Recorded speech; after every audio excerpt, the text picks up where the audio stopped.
My own brothers died tragically as well, truth be told.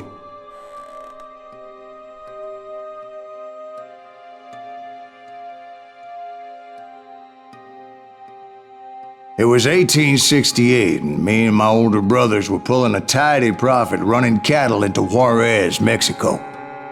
One night after my brothers retired for the evening, I found a little poker game in a cantina with a couple of cowboys. And I just couldn't lose. I even won an old Spanish coin that had to be 100 years old. Well, I was mighty pleased with myself the next morning as my brothers and I rode for Texas. But before we crossed the border, those cowboys caught up with us. It was Johnny Ringo, Roscoe Bob Bryant, and another asshole named Jim. They wanted their money back and everything else we had, including our lives, as those boys didn't want us coming for them later. Bob put that old Spanish coin in my mouth and said, "I won't have it said that I left you with nothing, boy." Well, those horses bolted, and there we hung as those bastards rode away.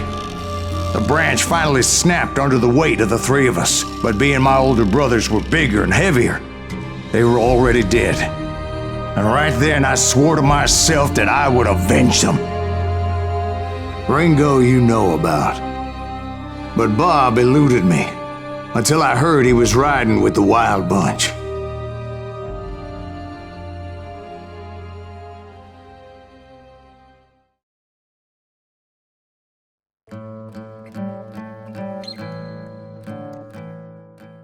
I'd been on their trail for months, ever since they left their hideout in the Bighorn Mountains.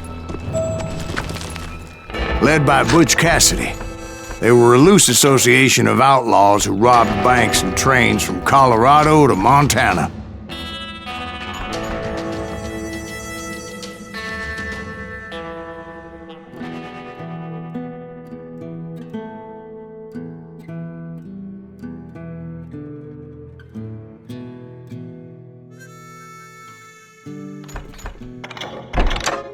Among them was the Sundance Kid, and that murderous hombre I was tracking, Roscoe Bob Bryant. Were you a part of that giant Pinkerton posse after the Wild Bunch? No, boy.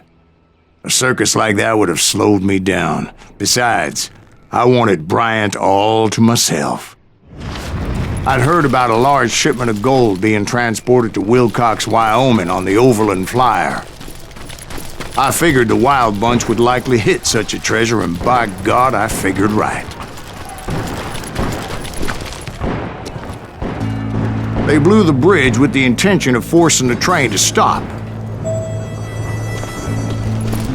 Well, I assumed the Wild Bunch was likely in the still intact part of the train high above. I was determined to make that sumbitch Bob pay for what he did to my brothers.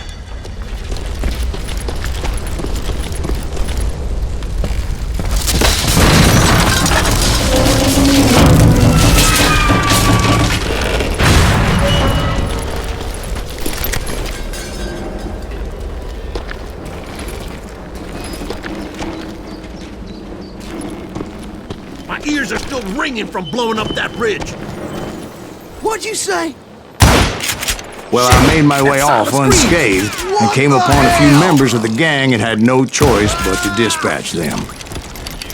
From there, I had to negotiate an even more precarious route. But first, I would need to get my ass out of there.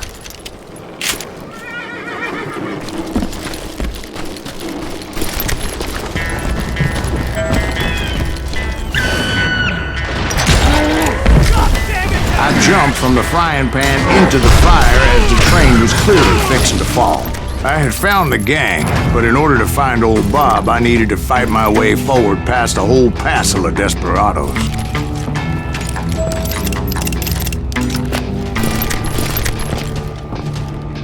Outside, inside, any way I could, I made my way towards my prey.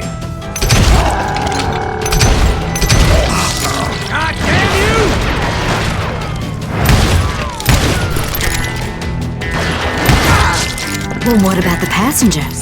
It was mostly a freight train, as I recall. There were no passengers aboard that day.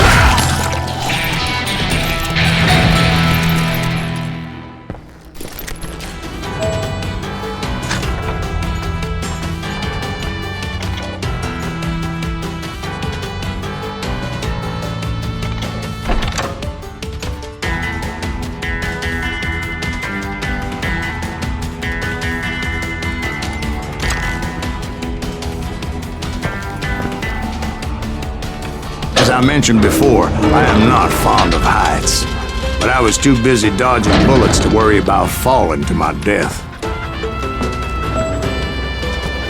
Odds were I was likely to die that day anyway, so I was determined to take down as many of those bastards as I could.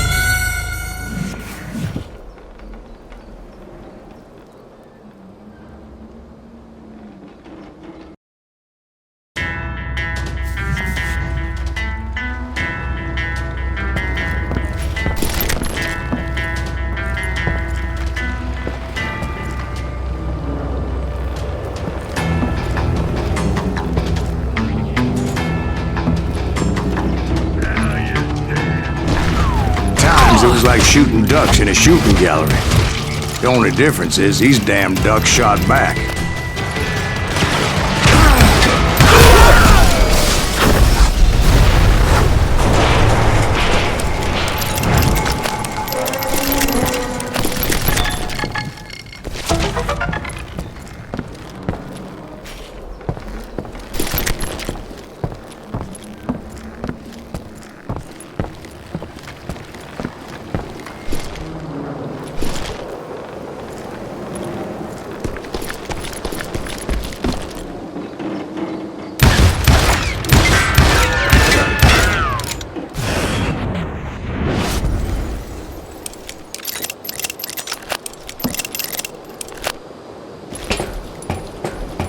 I kept hoping the law would show up and give me a hand. You mean like that giant Pinkerton posse that I read about?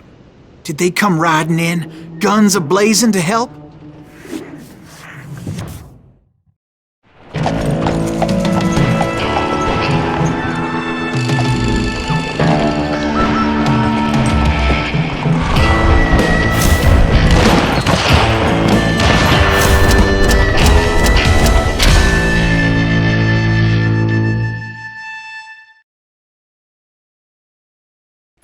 Help? From the Pinkertons? No, son. I had to fight the wild bunch all by my lonesome, as usual. Who the hell is that?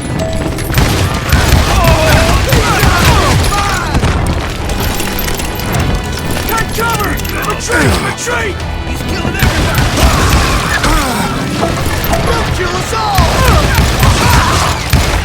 Run!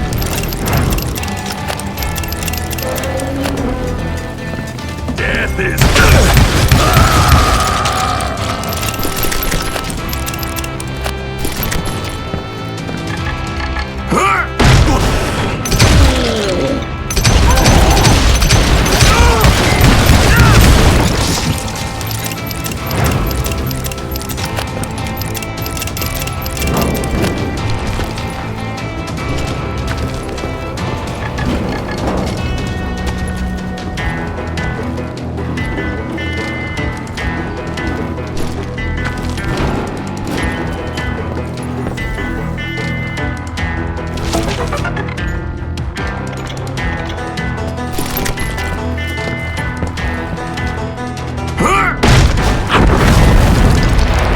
My guess is those time novels didn't portray this as it happened, did they?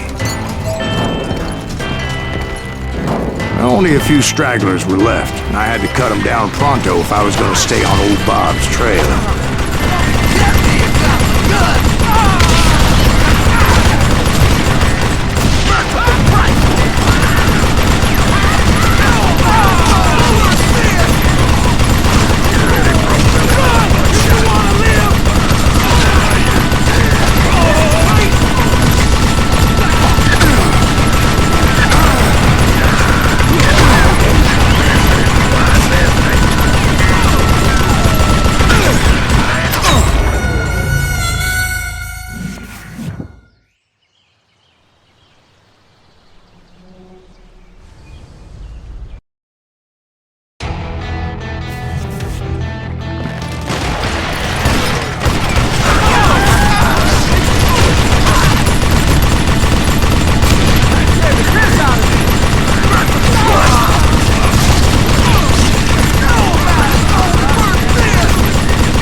Once I silenced all those guns, I went searching for my nemesis, determined to finally have my justice. But the only survivor who welcomed me was George Flat-Nose Curry. Who was he?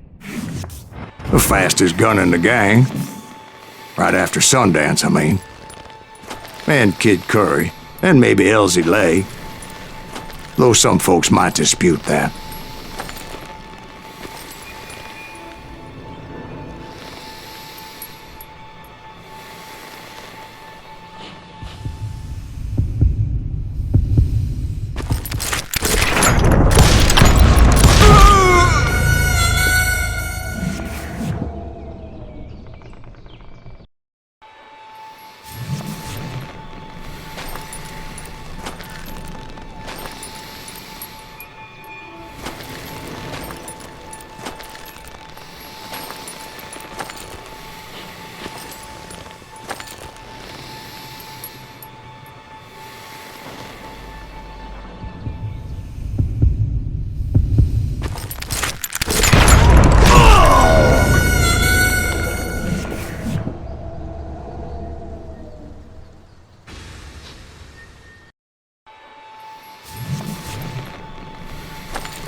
On that very same day, Butch Cassidy and the Sundance Kid decided to leave the Wild Bunch behind and decamped for South America.